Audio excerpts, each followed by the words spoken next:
പക്ഷേ ഈ സ്നേഹത്തിൽ എന്തോ പന്തികേടുണ്ടല്ലോ. നിനക്ക് രാധയെ കൊണ്ട് എന്തെങ്കിലും കാര്യം സാധിക്കാനുണ്ടോ? അതെന്താ മുത്തശ്ശി അങ്ങനെ ചോദിച്ചേ? എനിക്കങ്ങനെ തോന്നി. ചില ആളുകൾ ഒരു പ്രവൃത്തി ചെയ്യുമ്പോ വ്യക്തമായ ഉദ്ദേശമില്ലാതെ ചെയ്യില്ലല്ലോ.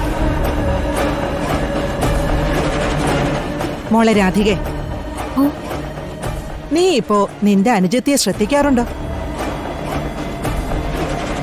അവളിപ്പോ നിന്നോട് കാണിക്കുന്ന സ്നേഹത്തിന് കുറച്ചളവ് കൂടുതലല്ലേ? അയ്യോ, അങ്ങനെയൊന്നുമില്ല മുത്തശ്ശി.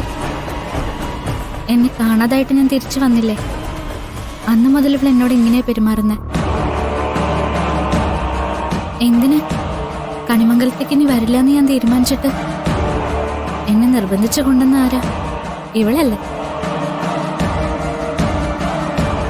എനിക്ക് ഇവളുടെ കാര്യത്തിൽ ഒരു സംശയമില്ല. മുത്തശ്ശി കേക്ക്. മുത്തശ്ശി അല്ലെങ്കിലും ഇപ്പൊ എന്ത് കാര്യത്തിലും എന്നെ സംശയത്തോടെയാ കാണുന്നത്. ഞാൻ എന്ത് ചെയ്തിട്ടാ? എനിക്കറിയില്ല. പോയി പോയി എനിക്ക് എന്റെ ചേച്ചിയെ സ്നേഹിക്കാൻ പോലും പറ്റാണ്ടായി. സ്നേഹം സത്യസന്ധമാണെങ്കിൽ അതിനേക്കാൾ വലിയൊരു കാര്യം വേറെ ഇല്ല. പക്ഷേ സത്യസന്ധമല്ലാത്ത സ്നേഹം കത്തിയേക്കാൾ മൂർച്ചയുള്ള ആയുധമാണ്. മോളെ രാധികെ, നീ വന്ന് ചായ കുടിക്കാൻ നോക്ക്.